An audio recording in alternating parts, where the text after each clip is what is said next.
Danny Coral, President and Chief Executive Officers of First Bataan Maribeles Holding Corporations, is also an incorporated of Lucky South 1999 Outsourcing Incorporated and Lucky South 1999 Corporation, which were involved in POGO operations in Pampanga.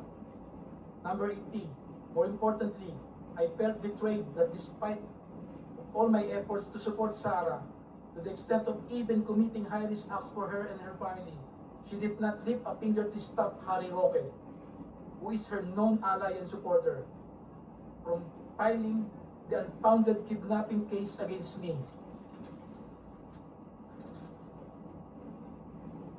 In witness bureau of IBC here and to set my hand this April 2026, April 11, 2026 in Taguig City. Apayat signed Ranik Madriaga. That will be all your Madam Chair. Thank you, Mr. Madriaga. Are you okay? Yes, Madam Chair, I'm okay.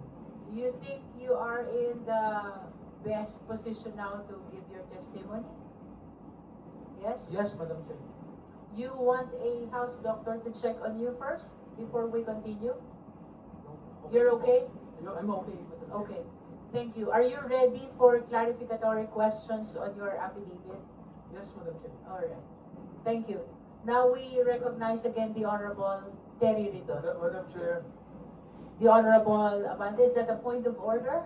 No, it's just, With the indulgence of Congressman Yes. Ridon, you may proceed. may I just be allowed to also ask after Congressman Ridon some questions?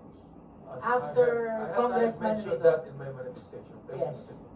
Let's hear first the clarificatory questions from Congressman Ridon. Bago natin napasukin yung mga tanong, balikan lang natin supplemental affidavit to just confirm the contents of the affidavit. So you confirm po all of the contents that you had read in this supplemental affidavit. Yes, Your Honor. Yes po, Madam Chair. You also confirm that this is your signature in that affidavit above Ramil L. Madriaga, Afayan. Opo, Madam Chair. You also confirmed that it was subscribed and sworn to on the 11th of April 2026 in Taguig City. Opo, Madam Chair. We are also reading for the record that the document was notarized by Jose Lorenzo Angeles III, Notary Public of Taguig City, Philippines, roll number 95960. We will proceed, Madam Chair, to the questions. Marami po kayo binanggit sa dalawang affidavits na binanggit po ninyo, yung affidavit and yung pong supplemental affidavit. So, very important po na mag-focus lang po tayo doon sa talagang may relevancy dito po sa mga grounds for impeachment, impeachable offenses laban po sa ating pong pangalawang Pangulo. No? So, binabanggit po ninyo, Ginoong Madriaga, na meron pong mga pinagawa sa inyong mga bagay. So, kasama po dito yung pagkuha at pag-deliver ng mga items, particularly confidential funds, to 3 very specific locations. Tama po ba ito? Tama po, Madam Chair. Nabanggit niyo po ito, no? So, meron sa Laguna, meron, tama po ba? Opo, tama po, Madam Chair. Meron po sa Nomu Bashu. Opo, Madam Chair. At saan po yung panghuling lugar? Sa Agham po, Office of the Ombudsman. Office of the Ombudsman. Siguro, we have to state for the record clearly, sino po yung nag-utos sa inyo na kunin ang pera na ito at i-deliver po ang mga pera na ito sa tatlong mga lokasyon po? Vice President Sara Duterte. Maraming salamat po sa inyo pong sagot.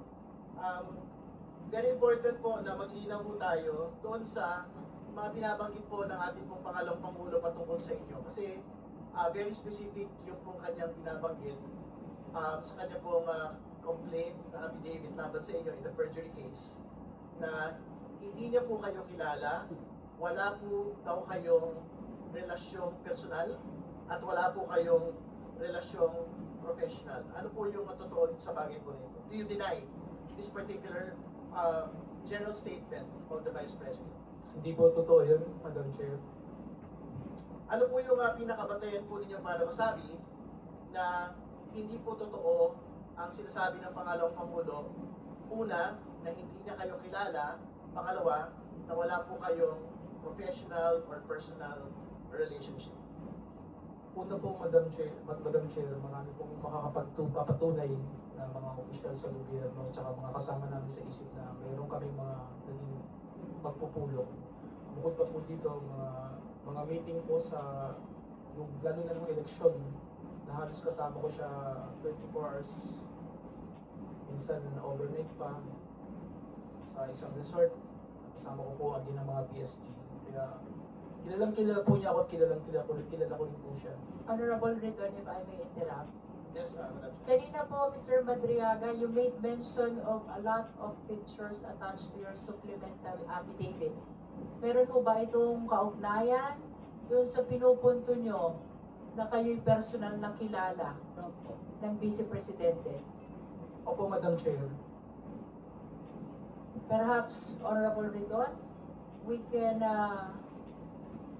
flash these pictures Yes. attached to the affidavit of Mr. Madriaga. Yes, Madam Chair, can we direct the Secretariat please to project the supposed annexes?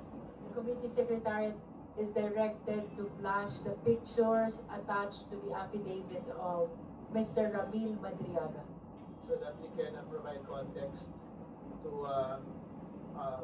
Mr. Mariaga's statement disputing the position of the Vice President that she does not know Ramil Madriaga and that she does not have a professional or personal relationship with Mr. Madriaga. What is being flashed, Madam Chair, is Annex B of the supplemental affidavit. Ano po ito, Ginoong Madriaga? Ito po ay parang video conference, no? Baka magandang magbigay po kayo ng paglilinaw dito sa litrato po. Yung buong election campaign po, madalas po kami ng video conference, nag-update kami.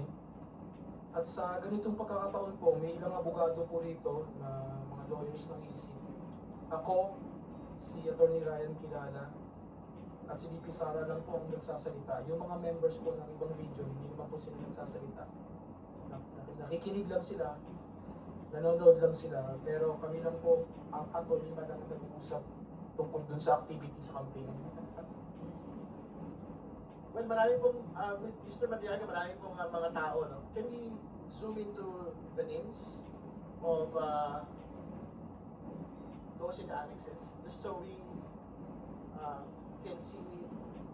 We ask the resource person to approach our big screen here so he can point to the personalities in the picture and state the names of these people in the picture for the guidance of the justice members.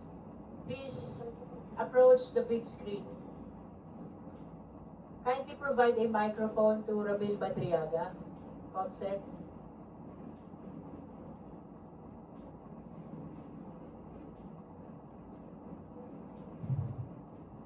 Hello.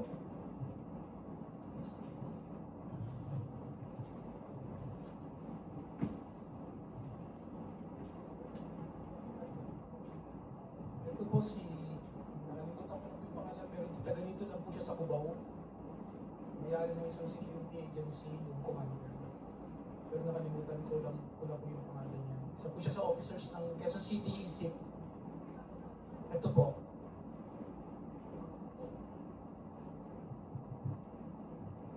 Ito po si VP Sara. Yung next po, Isip Tondo.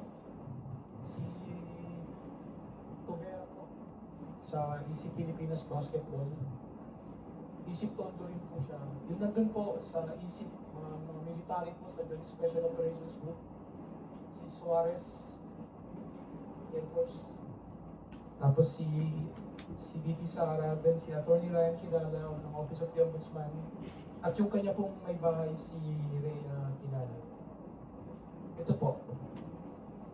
Yeah. Please pull it a little down.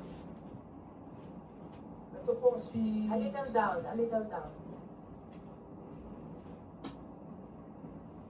Ito po si Essex Polintan, presidente po ng EC Pilipinas.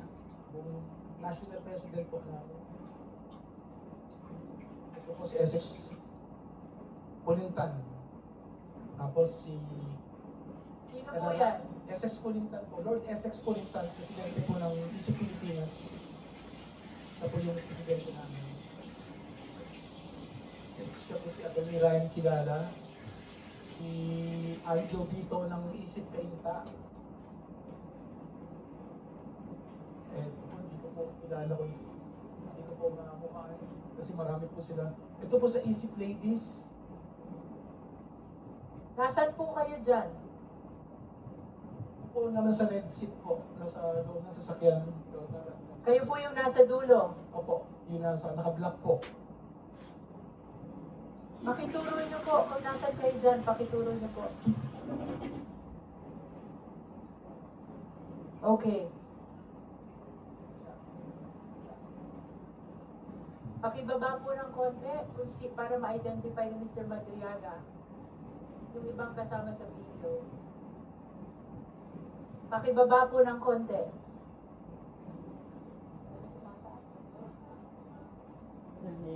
Okay, paki-identify po yung nasa second row.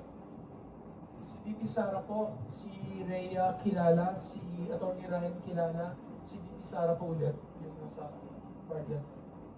So isang video conference po ba yan? Opo, yung mga chief po, yung mga regional head po ng ISIP, tsaka yung iba-ibang... Bakit po ang dami ng pictures ni VP if that is just one video conference?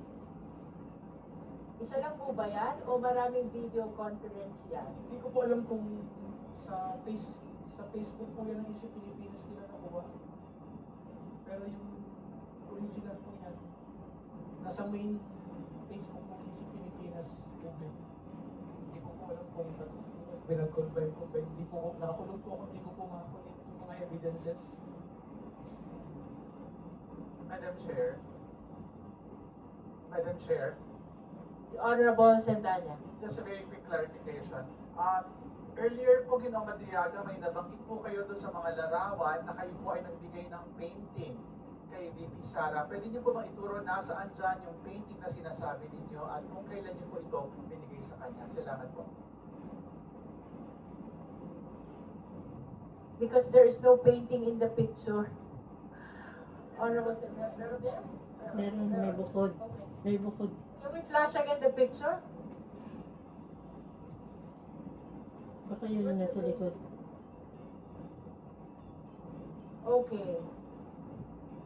What is the relation of that painting into your supplemental affidavit, Mr. Madriaga? Nagregalo po ako sa kanya ng isang painting niya na ginawa po ng isang scholar ko sa Laguna. Yung mga scholars po sa Laguna. Isa po talagang talented fine arts.